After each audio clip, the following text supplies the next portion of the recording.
Hey y'all, it's book review day. Today I have my coffee ready to rock here. And today, lucky for you, I'm just kidding. I'm actually going to talk about two books today because I finished one a while ago. I say a while ago, let's see, it was January 21st. So yeah, a while ago. And like I was trying to set this recording schedule, but then it pushed back like that book recording a lot, obviously. And based on the speed that I read, I don't think I can wait like weeks into it. So I just finished another book, and I just gonna do them together. So it works out well though, because I didn't like one of them. So I think we can do like, this one was like, and then this one was like, and I don't know. I think it'll be very interesting to kind of talk about the differences, and obviously they're two different genres, because that's what I do. And the last thing, just as a reminder, I'm not gonna tell any of the story because I don't want to ruin it for anyone if they are trying to read any of the books that I'm talking about. So it's going to be more of my experience with the books. So first up, little James Patterson. I feel like Vanna White. I'm just kidding. So James Patterson, he wrote this book with J.D. Barker, and I am a huge James Patterson fan, and he's just such a solid writer. And so grab this one. It is called Death of the Black Widow. What drew me in, the cover says "one kiss and you're dead." I mean, who wouldn't want to read that? I'm kidding. It is, let's see, I started it on January 21st. Oh, that's my bad. I finished it on the 26th. And there were 517 pages in my copy. This one is actually published in 2022. I picked it up on a estate sale for $3. Actually got a whole pile of books. So it was $17.99 originally. I got 6 books, I think, one of which had three books in it for like $16. So estate sales, y'all, that's the way to go. Anyway, this is like new from the estate sale. So again, yeah, so 517 pages in mine. I was excited for this because I don't know, I had no clue like kind of where he was going with it. But as I was reading it, I was very confused. Not the whole time, but like a lot of the time. And it just, I feel like it took, maybe that was the point, like it took the whole book to define who she is. And then when they did, it was just like it was, I don't know, it was just very disappointing. It was kind of not a letdown, because I knew like he's delving into the supernatural here, but it just, I don't know, they could have built it up a little more. I don't know what I was expecting. Maybe, and I guess that's kind of, you set your, kind of have your expectations when you pick up a book. Maybe I need to get better about not doing that. But it just, I don't know, it kind of left me like, okay. And so my mood after reading was, I was just like, it was a good story overall, but like not. And it was easy to read, right? So the flow of the reading, like, I say it was easy to read, but most of it was easy to read because James Patterson is a great writer. But he did chop up between like now and then like flashing back. But the flashback chapters were so long, or like there were multiple chapters of the flashback, that by the time I got back to the now, I was so confused. I don't even know what's going on right now. So it was a little kind of choppy, a little hard to read in that aspect. He gave a lot of details in this one. I've read many of his other books, detailed to the point of like, all right, let's move it along. Let's talk about something else. Coffee break, hold on. So I just kind of struggled with this one, and I didn't have any characters that I really loved. It's fine. Many of the characters, like all of them, I don't know. So the main character, couldn't jive with him. His name is Walter. Isabella, and her many other names, is the Black Widow. She was, man, I don't have a nice way to say it. Anyway, she was too dysfunctional for me, I guess.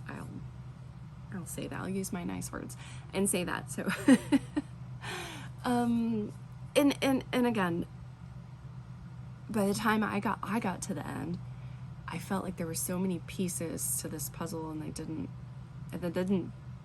come together for me.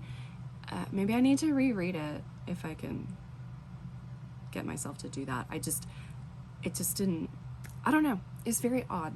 Again, because I think James Patterson is a great writer, but this one just didn't. Sometimes when he partners up, I'll say this too, sometimes when he partners up with people to write books, it doesn't pan out very well. However, like he wrote Run, Rose, Run with Dolly Parton. And then the 2 books he's written with Bill Clinton, those are really good as well. But sometimes some of the other ones he partners up, it's like, okay. I don't know if it throws him off, or I don't know what happens. Anyway, so I feel like the ending just kind of like fell flat. It just didn't do anything for me. I gave this a 5 out of 10.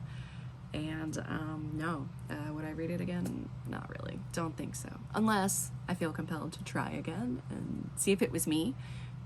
Just not in the right mindset to process this book at that time. Have y'all ever had that where you're like reading a book and then you're not really in the mode for that type of book, and it just doesn't hit right? You know what I mean? So like maybe if I read it at a different time, would it hit different? I have no idea. We could find out. Let me know if y'all have reading issues like I do. I do have a quote though. There was one quote in there that was really good, so I am gonna read it. It says, time seemed very fluid in those first few moments, and Walter could no more easily grasp the passing of it than he could grab a stream of water from a garden hose and hold it still in his fist. So there was that good out of it. Y'all, if you read this book, if you've read this book, or you want to give it a go, let me know what you thought about it, and if I'm just like missing something right now. Okay. I'm not sure if y'all are ready for this next book because I was not at all prepared for this amazingness that is Like a House on Fire. This is Lauren McBrayer.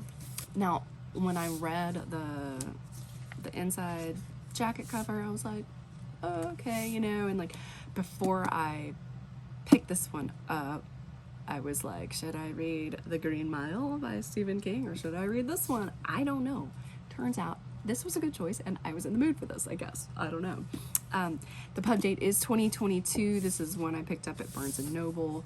I started it on January 29th. I finished on February 1st. It's only 306 pages in my copy, and this is one of those ones that I just like kept reading, and I'm like, I need to go to bed, but no, I'm gonna keep reading like every chance that I got. So it was really, really good. I will say, while I was reading it, I felt connected, I felt understood. There was love and there was conflict, but there was also hope and excitement. It was a very, very real story, and I think that it was, I don't know, I just, and like the characters were written so well.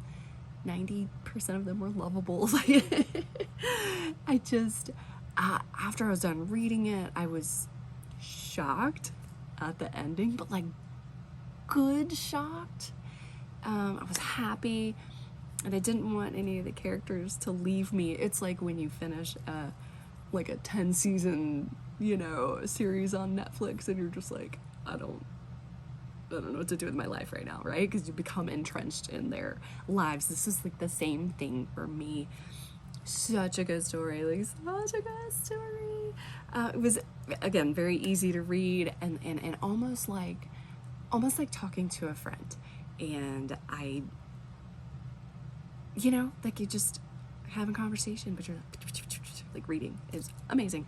I loved the main characters, Jane and Merritt, and I also liked Jose Luis, who was their the house caretaker guy when they went on vacation to Mexico. He just seemed like a cool guy. Like he just understood what was all the things, and I don't know, he was cool. Jane is like, I don't know, very like, she's that cool, like you look up to this person, but she's kind of closed off, but she's working on herself, but she's, I don't know, it's like she knows herself, but she's like stays closed off, but not really. I don't know, I really liked her as well. I think both Jane and Merritt were very strong female characters, and by that I mean that they went after what they wanted and they stood up for what they needed in their lives, and I think there's a chance that even still a lot of women don't do that. And so I think that was another reason why I connected really well with them, because there's things I'm working on in my own life right now. So had no areas of confusion in this one, thank goodness. And then also a character I couldn't jibe with was Corey, who is Merritt's husband. I think just his personality, on top of like, you know, men in general. I'm just kidding. No, his personality and his, you know, I don't know, maybe their lack of communication and just, he kind of didn't get it, you know, like totally a good dad, but like never really got it. Anyway, he wasn't like a bad dude, but like, I don't know.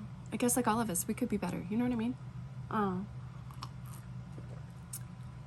The ending, again, so I finished this one feeling shocked but happy. The ending was amazing. Like, I was completely blown away. It was totally unexpected, but it was what I wanted. Like, that I didn't know that I wanted, but it's really what I wanted, and I'm like, I was so glad. Anyway, that it all panned out. I have a few quotes. Like, I only wrote down 3, but I don't know, only 3 of the many that I could have written down. And just because they're so relatable. I don't know what that says about me. Okay, so this one I'm about to read, so this chick, something that happened with her kids, like they got sick or something, I can't remember now.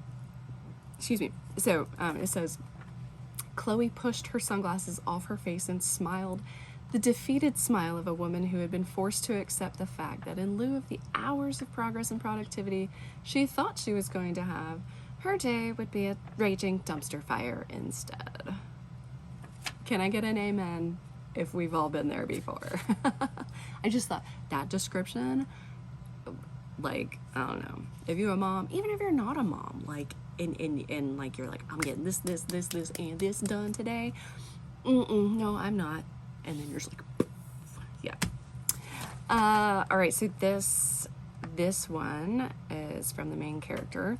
It says, of course she wanted to marry him. He was smart and handsome and made her laugh when she was stressed out. It didn't occur to her to expect more out of love than that. Hopefully, hopefully kids these days, I say kids these days, young adults these days are learning to know themselves more, before they get into relationships. I have no idea. I just feel like I'm a Gen Xer, so I feel like the generation, whatever it is, behind the millennials I think they're going to do good things. They're going to do big things, and they're going to you know, get things right in their lives, and I hope that we can encourage them in that endeavor. All right, so my last quote here: had she evolved into someone truer, or was she losing herself completely? It's a valid question that we should ask ourselves. Anyway, like I said, this book is like amazing and so relatable. I think really why I love it so much, outside of the fact that it's written so well, it's so relatable in every way, and I highly recommend it. Y'all let me know if you've read it and what you think. All right, I'm gonna call it on that. Y'all go pick this one up.